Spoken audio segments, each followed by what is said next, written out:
Assalamualaikum warahmatullahi wabarakatuh. Waalaikumsalam warahmatullahi wabarakatuh. Alhamdulillahirabbil alamin wassalatu wassalamu ala asyrofil mursalin sayyidina maulana Muhammadin wa ala alihi wa sahbihi ajmain amma ba'du. Ingkang sangat kula hormati niki wonten Habib Nabil, semua keluarga besar Habib Muntir, semua min usulihi wa furuhi sedanten ingkang kula hormati. Ingkang terhormat Habib Ahmad Bahar, Habib Ja'far Al-Attas, niki wonten Profesor Nazaruddin, wonten Pak Muzani, wonten Mas Nusron sedanten ingkang kula hormati. Yang spesial, saya ini punya dua permintaan. Satu, jangan diundang lagi. Dua, saya minta maaf kalau yang ingin ngundang mohon nggak usah diteruskan. Saya akan cerita yang ilmiah. Saya terima kasih tadi sama Habib Abdullah bin Ja'far sama Ustadz Hasan Saifur Rijal.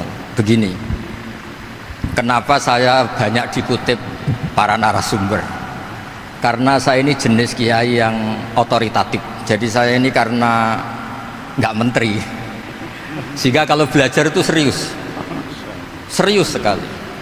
Ya alhamdulillah ini ada Pak Muzani, orang yang bisa ngelantik seseorang jadi presiden. Masih punya utang satu, bisa nggak ngelantik kita jadi ahli surga? Begini kalau cerita ilmiah, nanti saya baca hadisnya. Ada kelebihan kita jadi manusia itu justru karena ketidaktahuan kita. Kita tentu hingga detik ini tidak melihat surga langsung, tidak melihat neraka langsung, apalagi melihat Allah Subhanahu wa Ta'ala. Tapi selalu ada teori, dan ini dibenarkan oleh semua ulama karena ini nas itu mansus. Geniku di antara kelebihan Rasulullah SAW adalah diutus kafatan linnas, untuk semua orang. Sehingga ada orang ditanya, dengan apa kamu tahu kalau Tuhan itu satu? Orang ini dengan enteng menjawab, innal isnaini, angka 2, 3, 4 dan seterusnya, nisbatu dzalika ilal wahid nisbatul far'i ilal asli. Jadi segampang itu nerangkan ayat qul huwallahu ahad, Allah itu satu. Karena angka itu 2, 3 sampai 1 miliar 1 triliun, nisbatu dzalika ilal wahid nisbatul far'i ilal asli. Semua itu asal usulnya satu. Begitu juga begitu gampangnya Syekh Nawawi Al-Bantani menerangkan kenapa bismillah itu dimulai ba. Huruf hijaiyah kan alif, tapi kalau bismillah dimulai dari satu ba. Ba itu ada titik satu. Anda gambar kambing, gambar apa saja, gambar Anda entah baik entah jelek, itu tetap dimulai satu titik. Nah satu titik ini disebut nuqtatil wujud, asal usul wujud. Sebab itu kitab I'anatul Thalibin, tadi Habib Nabil cerita sanad-sanadnya Mbah Mun. Sebetulnya kalau boleh angkuh, yang berhak cerita itu saya, karena kitabnya milik saya. Tapi beliau tak kasih terus cerita, ya alhamdulillah. Ada penyambungnya gitu. Nanti tak kasih lagi beliau. Ya memang yang paling berat beliau karena turunannya itu. Tapi kitabnya dari saya, jadi ya satu-satu loh. Kitab I'anatul Thalibin itu dikarang oleh ulama top, namanya Sayyid Abi Bakar Sato. Beliau punya murid yang sangat terkenal di Indonesia, namanya Syekh Mahfud At-Turmusi. Syekh Mahfud ini punya murid, diantaranya yang paling terkenal tentu Mbah Hashim sama Mbah Ahmad Dahlan, pendiri Muhammadiyah. Jadi kemudian kitab I'anah ini populer sekali untuk menerangkan fikih-fikih di Indonesia. Termasuk cerita bahwa wujubul jihad itu wujubul wasail lal maqasid. Jadi jihad itu wajib, itu wujubul wasail lal maqasid. Sama cari di syarah. Sekiranya dakwah itu bisa tidak dengan jihad, dengan pengajian kayak Majelis Rasulullah, kayak Majelis Nurul Mustafa, kayak kiai-kiai kampung, itu sudah cukup karena sudah isolul maksud, orang sudah menjadi kenal Allah Subhanahu wa Ta'ala. Sebab itu ketika Sayyidina Ali diutus di beberapa peristiwa termasuk di Khaybar, Sayyidina Ali didhawuhi la ayyahdiyawu bika rajulan wahidan khairan laka min khumrin na'am. Ada satu saja yang Islam karena kamu itu lebih baik daripada kemenangan. Nah, kemudian ini supaya otoritatif menghormati masjid ini, Masjid Istiqlal, masjid yang luar biasa bersejarah. Saya baca keterbatasan kita, tapi ini menjadi kelebihan. Ini hadis di Shahihul Bukhari. Nanti sebagai cirinya saya tinggal supaya ini tadi otoritatif tadi, supaya semuanya pakai sanad. Ini hadis dari Shahihul Bukhari, sehingga Anda tidak perlu tanya ini sahih apa enggak, karena ini di Shahihul Bukhari ikutnya nomor hadisnya itu 6408. Monggo kalau mau dihafal. Biasanya jenengan kan hanya hafal Arba'in Nawawiyah. Ini hadis ini nomor 6408. Ada keterbatasan yang akhirnya menjadi kelebihan kita, yaitu kita tidak tahu Allah Subhanahu wa taala. Suatu saat para malaikat ditanya, apakah mereka yang membaca tasbih di sini, misalnya di Istiqlal ini, ngerti saya? Kata Allah. Kata malaikat, tidak tahu. Fayaqulu hal ra'auni, qal fayaqulu la wallah ma ra'auka, qal fayaqulu kaifa la ra'auni, yaquluna asyadda laka ibadatan wa asyadda laka tamjidan wa aktsara laka tasbihan. Andaikan manusia itu ngerti engkau ya Allah, maka tasbih mereka ini akan lebih dari kita. Saya beri contoh, ini terutama untuk dzurriyyah Rasulullah SAW. Nabi itu manusia, bashar, tapi lakal bashar. Nabi ketika muji Allah Subhanahu wa taala ini supaya kalau sholat jangan hayati. Misalnya pertama muji begini, lakal hamdu mil'us samawati wa mil'ul ardi. Kebanyakan di Jawa memang baca pakai rofaknya mil'u, tapi di beberapa sanad dibaca mil'a, itu urusan i'rab lah. Engkau itu saya puji seluas langit dan bumi, seluas langit dan bumi. Seluas langit dan bumi itu nggak keren, karena langit ini tetap mahsurah, as-samawat ini apapun luasnya langit itu tetap terbatas, bumi apapun luasnya juga terbatas. Apa yang diteruskan oleh Rasulullah SAW? Wa mil umasyi'ta min syai'im ba'd. Dan pujian saya ini ya Allah sesuai kehendakmu, sejumlah kehendakmu, karena ini yang tidak terbatas. Begitu juga ketika Nabi dengan keterbatasan sebagai manusia, bukan sebagai Habibullah, atas nama manusia. Nabi itu punya dua sisi, kadang sebagai bashar, kadang sebagai Habibullah, dan sama-sama penting untuk mengawal Islam ini. Saya ulang lagi, sama-sama penting untuk mengawal Islam ini. Ketika Nabi sebagai bashar ngendikan begini, la nuhsi Allahumma lakal hamdu hamda yuwafi ni'amaka, misalnya pakai mukhatab, wa yukafi umazidak. Saya memuji engkau ya Allah dengan pujian yang sesuai jumlah nikmatmu, wa yukafi umazidak, dan bisa berserasian dengan tambahan-tambahan nikmatmu.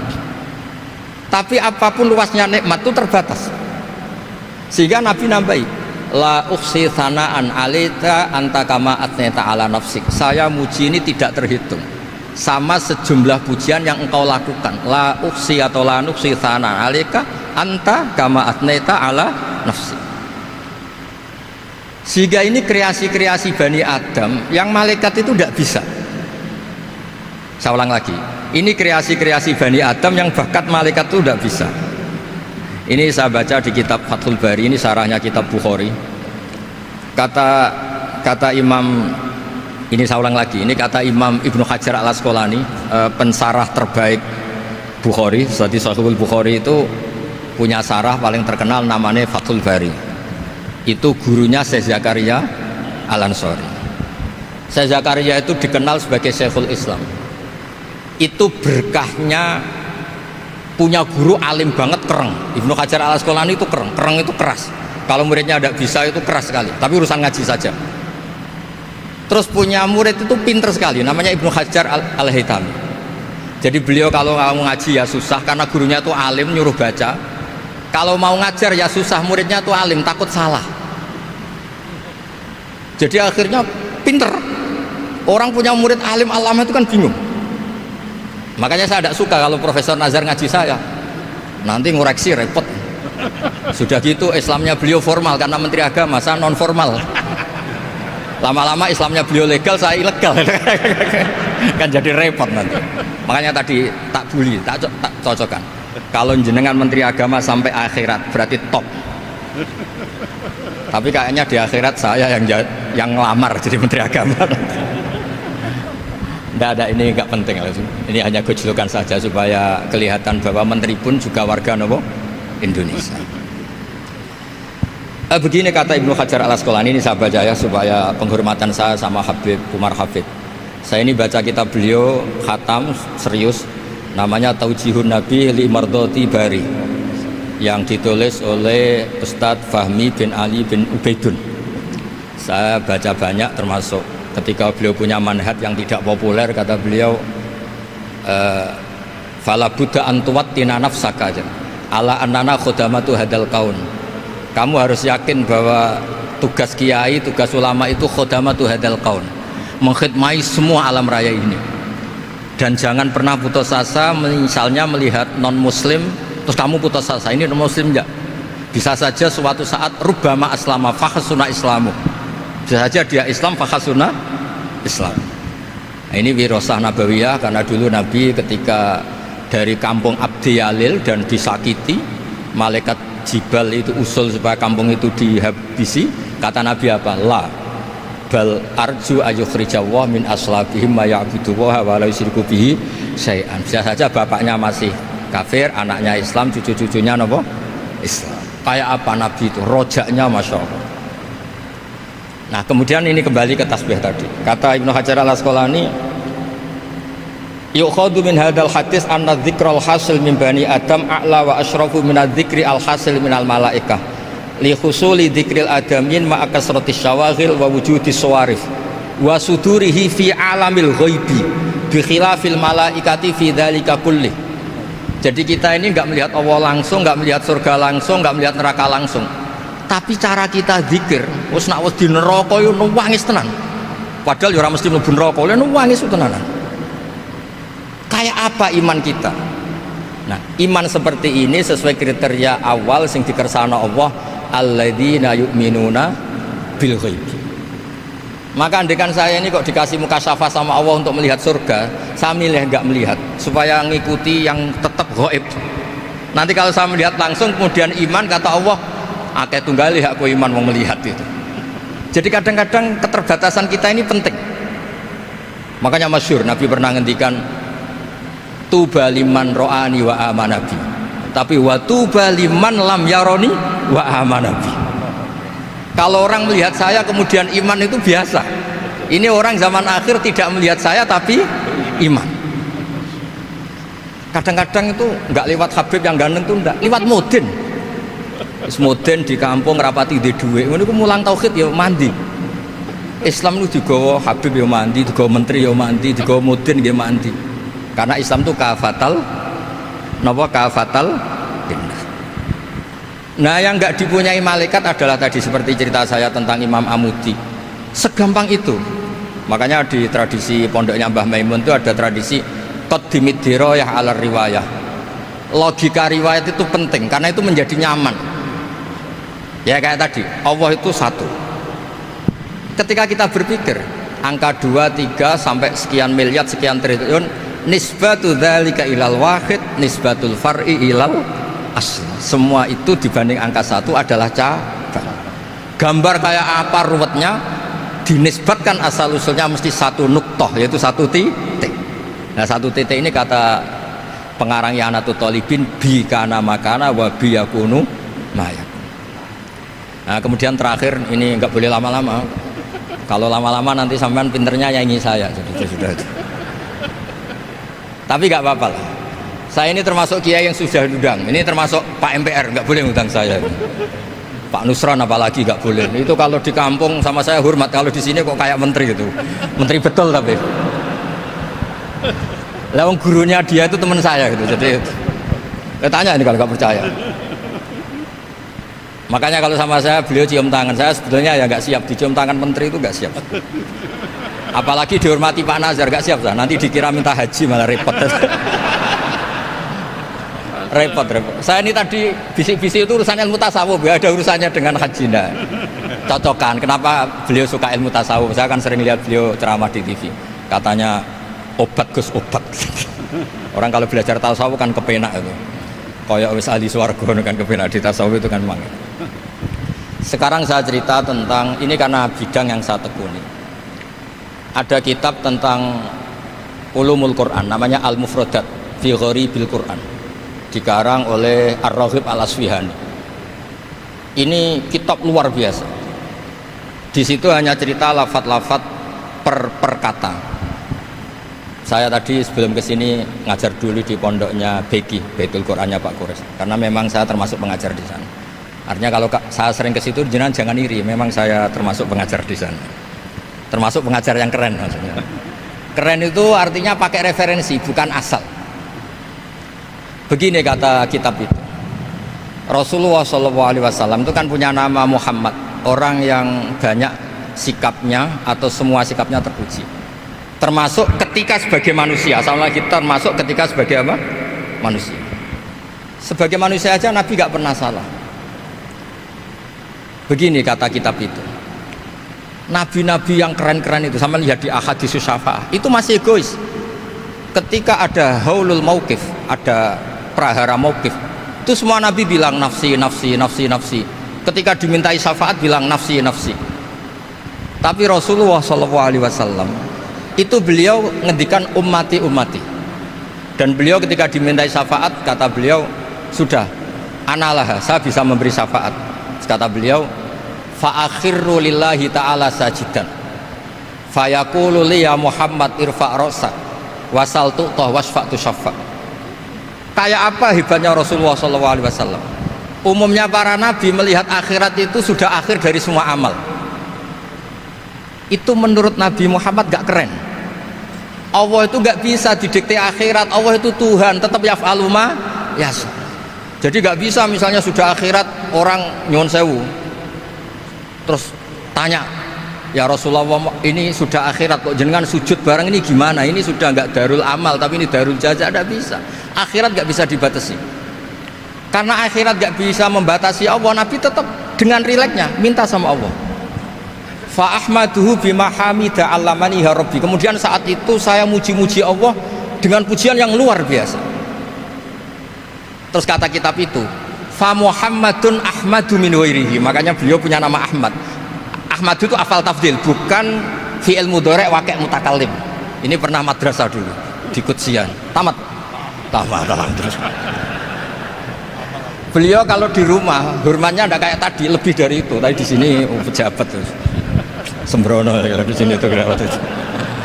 Ya tapi nggak apa-apa itu. Tadi sudah dipuji, akhlaknya baik, apa-apa baik, alhamdulillah.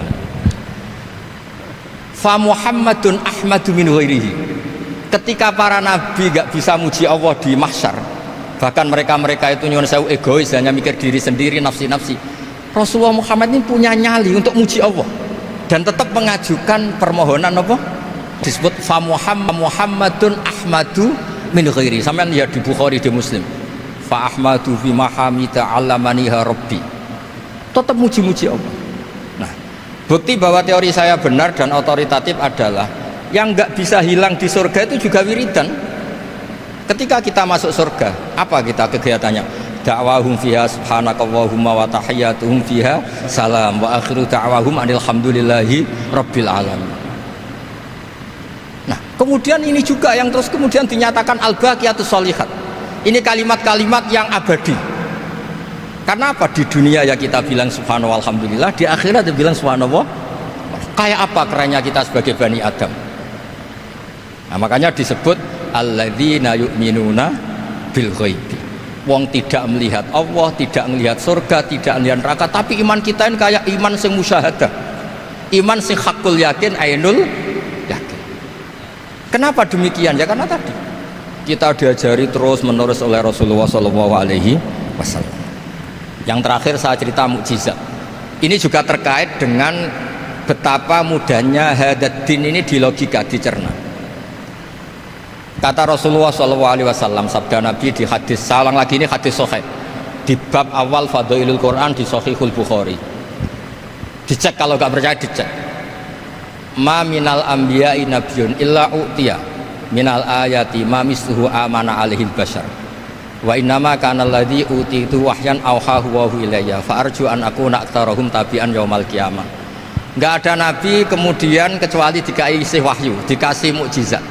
Dan mukjizat ini dahsyat sehingga orang itu dipaksa iman. Kayak Nabi Soleh ada unta besar keluar dari batu. Nabi Musa punya tongkat dipukulkan ke Laut Merah langsung menyibak jadi daratan. Tapi kata Nabi Muhammad SAW, kata, saya tuh tidak punya mukjizat kayak itu, juga gak ingin. Saya ini dikasih mukjizat Al-Quran, dan saya berharap karena mukjizat Quran ini adalah terus kemudian umatku menjadi yang terbanyak ila yaumil qiyamah. Sekarang kita berlogika, ini kata kitab Fathul Bari lagi, kita berlogika, a'jaza yu'jizu i'jazan, sesuatu yang menjadikan orang lain gak mampu disebut i'jaz, kemudian karena ayat menjadi mukjizat, sesuatu yang kita sepakat gak mampu. Nah kalau itu masalahnya, tongkat dipukulkan laut kemudian menjadi kering, kita mampu enggak? Enggak kan? Tapi pertanyaannya, Anda bikin nyamuk mampu enggak? Enggak kan? Anda bikin sapi, bikin unta mampu enggak? Enggak kan? Makanya Nabi Muhammad SAW cukup, sudahlah kamu itu manusia, bahkan sekedar menciptakan lalat itu enggak bisa. Inna Allaha la yastahi ayyadriba mathalam ma'ba'udatan. Kemudian mukjizat ini sama Nabi dicontohkan hal-hal yang keseharian kita. Wa min ayatihil lailu wan naharu wasyamsu wal qamar. Sekarang peristiwa laut dibelah Nabi Musa dengan matahari yang nggak pernah turun mesin, itu keren mana coba? Keren matahari yang nggak pernah turun mesin. Terus kata Ibnu Hajar Al Asqalani, li'annal mu'jizat al-madiyah kanat khisyatan tusyahadu bil absor kana qati soleh wa asa Musa wa mu'jizatul Quran tusyahadu bil basirah fakana man yattabi'uhu atau yatba'uhu li ajliha aksar fa innal ladzi yusyahadu bil absor yang qaridu bingkiradi musyahidihi wal ladzi yusyahadu bil basirah bakin, ya saya ulang lagi, bakin, ya bagian terus disaksikan orang sing ja'a badal awali mustamirran. Begini logikanya, mukjizat kayak nakoti soleh atau aso Musa yang terkenal, saya andaikan jadi umatnya Nabi Musa terus dikasih tongkat itu, terus bisa apa coba? Ketika kita punya utang disuruh nyaur, ya nggak bisa dipakai jaminan kan. Sudah gitu orang tanya ini asli apa enggak, kalau asli buktikan, kan ya repot. Tapi kalau kita jadi umatnya Rasulullah SAW ditunggoni Quran, punya banyak masalah resepnya sabar. Kalau nggak bisa sabar ya nyari kiai-kiai tukang ijazah nak menodungannya mandi. Karena orang mensifati Allah itu macam-macam. Makanya saya pastikan nggak ada agama yang mengajarkan rasional kayak agama apa? Islam. Makanya liqaumi yaqilun liqaumi yatafakkarun. Coba misalnya nyamuk. Kamu bikin nyamuk tidak bisa kan? Nyamuk punya organ tubuh kecil, organ tubuhnya punya urat. Kamu mikirnya kayak apa? Sekedar bikin patungnya saja tidak bisa, apalagi bikin nyamuk. Jadi untuk mengakui kudronya Allah yang tidak terbatas dan kita lemah, itu tidak usah nunggu peristiwa kayak terbelahnya laut. Cukup wa ma min dabatin fil ardi wala ta'ir yatiru bi janahihi illa umamun amsalukum inna fi khalqis samawati wal ardi waqtilafil laili wan nahar, seterusnya la ayatil liqaumi yaqilun. Nah gara-gara pola yang diajarkan Nabi itu ila yaumil qiyamah orang tetap Islam karena nyaman dengan kepastian mukjizat ini baqiyah ila yaumil qiyamah. Itu kayak apa baiknya Nabi. Makanya saya suka tadi burda yang dibaca, ada ulama kayak Muhammad bin Said Al-Busiri yang ngarang burda. Itu kalau berpikir itu sederhana, ngeten lho Gusti, malah nerangno pangeran. Lama da'awa da'ina li ta'ati bi akramir rusli kuna akramal umami. Ngeten lho Gusti, karena Rasul Muhammad itu terbaik, ya logikanya umatnya juga terbaik. Jadi lama da'awa da'ina li ta'atihi bi akramir rusli mesti kuna akramal umami. Jadi burda ini saking manjanya sama Allah sampai bilang gini, wala yadhiqa Rasulullah jahuka bi idzal karimu tajalla bismimun takimi. Ya Allah, engkau telah menamai Nabi engkau itu Raufur Rahim, yang penuh kasih sayang, yang sohibus syafa'ah. Maka ketika engkau ingin nyiksa kami dengan alasan engkau ini al-muntakim, dat yang bisa nyiksa orang maksiat, jenengan harus ingat ya Allah bahwa Nabi kita itu Nabi yang engkau gelari Raufur Rahim. Ya kalau gitu jangan jadi nyiksa. Terus gunanya apa digelari Raufur Rahim ra iso nyafaati gitu. Itu jenenge wala yadhiqa Rasulullah jahuka bi idzal karimu tajalla bismillah. Terus fa inna min judika dunya wa darrataha wa min ulumika ilmal lauhi wal qalam. Dan itu juga yang dibuktikan Rasulullah SAW. Sampai beliau ngendikan likulli nabiyyin da'watun mustajabah wa akhtabi da'wati syafaatan ummati yaumal kiamah. Semua nabi itu punya doa yang mustajab dan semuanya sudah dipakai di dunia. Tapi saya menyimpan jatah itu supaya saya tetap punya hak syafaat fi yaumil kiamah. Terus ini bukti-bukti bahwa ilmu yang selama ini diajarkan para habaib, para kiai itu otoritatif. Saya hanya bantu jenengan memastikan kalau hadis itu sahih dimaknai oleh ulama-ulama yang kredibel. Ya, perjanjian terakhir tadi, saya ini termasuk kiai yang sregep. Tanya Mas Nusron, Pak Muzani juga pernah ke rumah saya. Meja saya itu isinya ya kitab. Habib Nabil pernah ke kamar, isinya kitab. Jadi kalau jenengan ngundang saya itu berhadap-hadapan sama hukumnya Allah, yaitu ganggu orang belajar gitu aja. Mohon ngoten mawon. Assalamualaikum warahmatullahi wabarakatuh.